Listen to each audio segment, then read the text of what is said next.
Welcome to the Real News Network. I'm Greg Wilpert in Arlington, Virginia. Central banking isn't only a dry economic term, but also a highly political and controversial issue. For much of the political economic history of the United States, there has been a debate over whether the federal government should be allowed to control the country's banking centrally, and whether it should be done with a government entity or a private business. After the economic crisis of 2008, which had to do with the failure of the US banking system, conspiracy videos started to crop up on YouTube discussing the Federal Reserve in terms that are normally reserved for the Illuminati and other secret cabals. But are central bankers secretly controlling the world? How are central banks' power relations and interests organized, and in what context do central banks formulate their policies? These are some of the questions that are at the heart of the new book by Gerald Epstein. The book is titled The Political Economy of Central Banking and is composed of 23 essays on the role of the central bank in the economy. Joining me now to discuss his book is Gerald Epstein. He is co-director of the Political Economy Research Institute and professor of economics at the University of Massachusetts Amherst. Thanks for joining us again, Jerry. Thanks for having me. So we can only cover a limited selection of issues that your book deals with. I want to address four that I think might be of the greatest interest to our viewers. First of all, the economic policy under President Trump, then who controls the Federal Reserve, the Fed's competing mandates, and the Fed's role in financial crises. So let's start with the first issue. You dedicate an essay to Trumponomics, and you list various theories on how to classify Trump's economic policies, ranging from military Keynesianism to Reaganomics. Your essay, though, was published 2 years ago, and you wrote back then that it's too early to tell whether which economic school best describes Trumponomics. So now, 2 years later, do you have a clear idea as to how to define Trump's economic policies, and explain to us what it would mean? In my view, it's kind of a neo-fascist liberalism. It's neo-fascist because of the political coalition that supports it, and because of the actions and language that Trump uses to maintain his political power.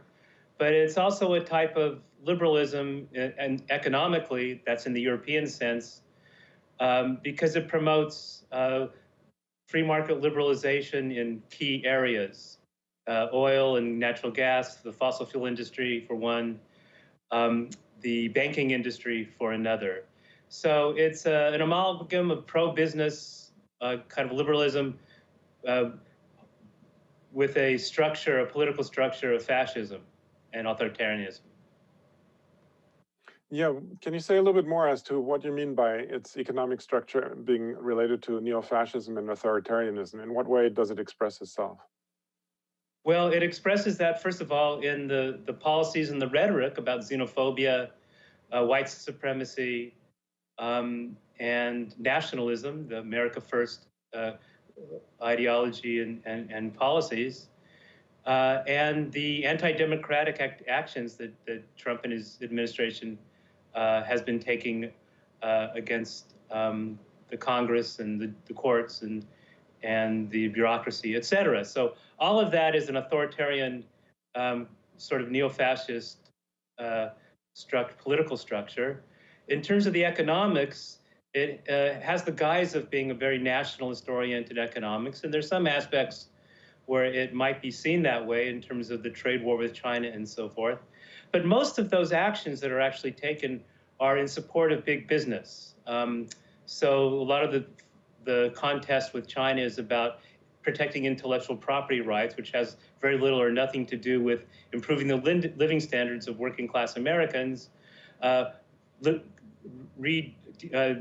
liberalizing the financial system has very little to do with improving households and small businesses' access to credit, et cetera. So it's a fascist in the sense that its rhetoric and its policy towards minorities and foreigners, et cetera. And it's also fascist in the sense of promoting mostly big business, but there's a liberal tinge to it in terms of its ideology about liberal financial deregulation, et cetera. Now, one of the ways I think that Trump's kind of authoritarian bent makes itself felt in the area of the Federal Reserve is in the kind of the pressure he's tried to put on the Federal Reserve, which is kind of unheard of previously under previous presidents. They would rarely get so directly involved, as far as I recall, at least, in terms of the policies of the Federal Reserve. So I just want to get to that raises the next issue, actually, about kind of who controls the Reserve, the Fed, I mean. And I mean, you describe it as being contested terrain, and that it has, it deals with competing interests such as commercial banks and finance. And so the question, though, is, who is actually wielding power in the Federal Reserve? And also, if finance is the main power, as you seem to indicate, what is that? And what should be the role of Federal Reserve independence? So, so the subtitle of my book is Contested Control and the Power of Finance. So the Federal Reserve, like many important government institutions, is a contested terrain, and that's one of the arguments that runs throughout my book. And so who's competing for power there are big business, finance, workers, farmers, and others, small business people. And this is true of central banks generally, not only in the United States, but in other parts of the world, which I also discuss in my book. And the question is, how is this control contest waged, and who wins? And it depends on the structure of the economy, the structure of politics, et cetera. In the case of the United States, historically, it's been large finance that's won this contest. And the Federal Reserve tends to make policy in the interests of banks and the biggest banks and finance, et cetera. And here, the idea of central bank independence, which many people promote and tout and say is such an important principle of our government, is highly misleading, because the central bank is not independent from big banks and finance. The whole structure of the Federal Reserve is set up so it's relatively independent from the workers and the farmers and the small business people and so forth. So when you have this sort of independence, fake independence like we have in the United States, then it creates a huge dependence on the banking and finance sector. The reason is that because it's a contested terrain, people like Donald Trump and others can come in and try to get control over it.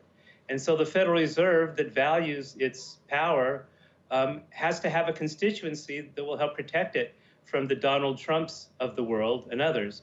So what they do is they curry up for favors with the banking industry and finance, who will protect them from people like Donald Trump, who are trying to get more control over them. And that's what they do with cutting back on financial regulations.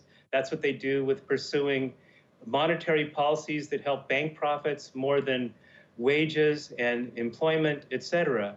Now, the U.S. Federal Reserve has what's known as a competing mandate. That is, it is supposed to balance a concern for price stability, that is, keeping inflation low, together with a concern for full employment. However, these two concerns often tend to contradict each other. Now, what do you think of this contradictory mandate that the Fed has? It was a huge political fight to make the Federal Reserve have a dual mandate, a mandate not just to control prices, but to also be concerned about full employment, high levels of employment. This took a political battle from unions and others who wanted to make sure that the Federal Reserve didn't just try to control inflation that is typically in the support of bankers and other creditors, but also is concerned about full employment and workers. And the Federal Reserve interprets this mandate in the way that it chooses, and historically has usually chosen it to be mostly concerned about inflation, because that's what the creditors and the bankers want. But in the current environment, there seems to be more of an interest in also maintaining higher levels of employment. And the very low interest rates the Federal Reserve has promoted in recent years has contributed, I think, to the low unemployment rate we're experiencing now. So what I argue for in the book is that there be more democratic control, more accountability, more participation by workers and farmers and others in the governance of the Federal Reserve. And unfortunately, even liberals, even some people on the left say that's a really terrible idea because the central bank should be independent, not understanding what independence really means in this context. So there is this tension between, on the one hand, having Donald Trump or somebody like him control the Fed for his own corrupt purposes, in this case, to try to get reelected, and to lower the cost of borrowing, which really helps his real estate investments. On the one hand, though, on the other hand, having some real influence, control by unions and others in our economy. So the last chapter of my book really talks about how we think about central bank democracy and accountability. Now, I just want to briefly turn to another issue that you raise in your book, which is that the issue of how the Federal Reserve has contributed to the financial crisis of 2008. What would you say, just give us a brief idea as to what were the main failures of the Federal Reserve back then, and is there a risk that they're going to be repeated sometime in the near future? Yeah, well, so the major failures consisted of this trying to feed this constituency of the bankers in finance, which also was consistent with the ideology of Alan Greenspan and others controlling the Fed. The idea that you liberalize, you deregulate, you support financial deregulation, and then you turn a blind eye to the risks that are building up in the financial sector. And that's what the Fed did for decades. In the run-up to the great financial crisis, thereby allowing fraudulent and dangerous activities by the banks, the housing market, the asset-backed securities, the collateralized debt obligations, taking on enormous amount of debt, et cetera. We know all about this. And supporting the idea of a too-big-to-fail system where the Fed would have to bail out banks and bankers, no matter what they did. And this was all part of the ideology and the practice of bankers first, which relates to what I was talking about before about who controls the Fed. Are we in danger of that again? Yes and no. The no is, I think the Federal Reserve and others learned about the dangers of this kind of policy, and there were some regulations and changes in policies at the Fed that were put in place to try to reduce these problems. On the other hand, as I argued before, the Fed is really dependent on these banks for political support, especially now when it's being so much attacked by Trump. And in order to curry the favor of its banker constituents to then try to protect its independence, it's loosening the regulations. It's no longer fighting as hard as it did in the last 10 years to maintain these financial regulations. So I am fearful that given some very dangerous practices, particularly with respect to corporate loans and so forth, that we perhaps do run the risk of more chances of a big financial crisis again. It's hard to predict when.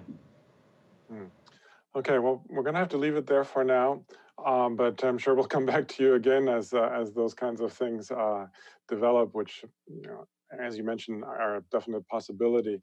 I was speaking to Gerald Epstein, co-director of the Political Economy Research Institute at UMass Amherst. Thanks again, Jerry, for having joined us today. Thanks for having me. And thank you for joining the Real News Network. Hey everyone, my name is Arud Sheikh and I'm the Development Campaign Manager at the Real News Network. If we're going to stand up to the corporate elites, then we need your help to make people-powered media. And that's why I'm asking you to please donate to the Real News Network. And while you're at it, hit the subscribe button. Thanks so much.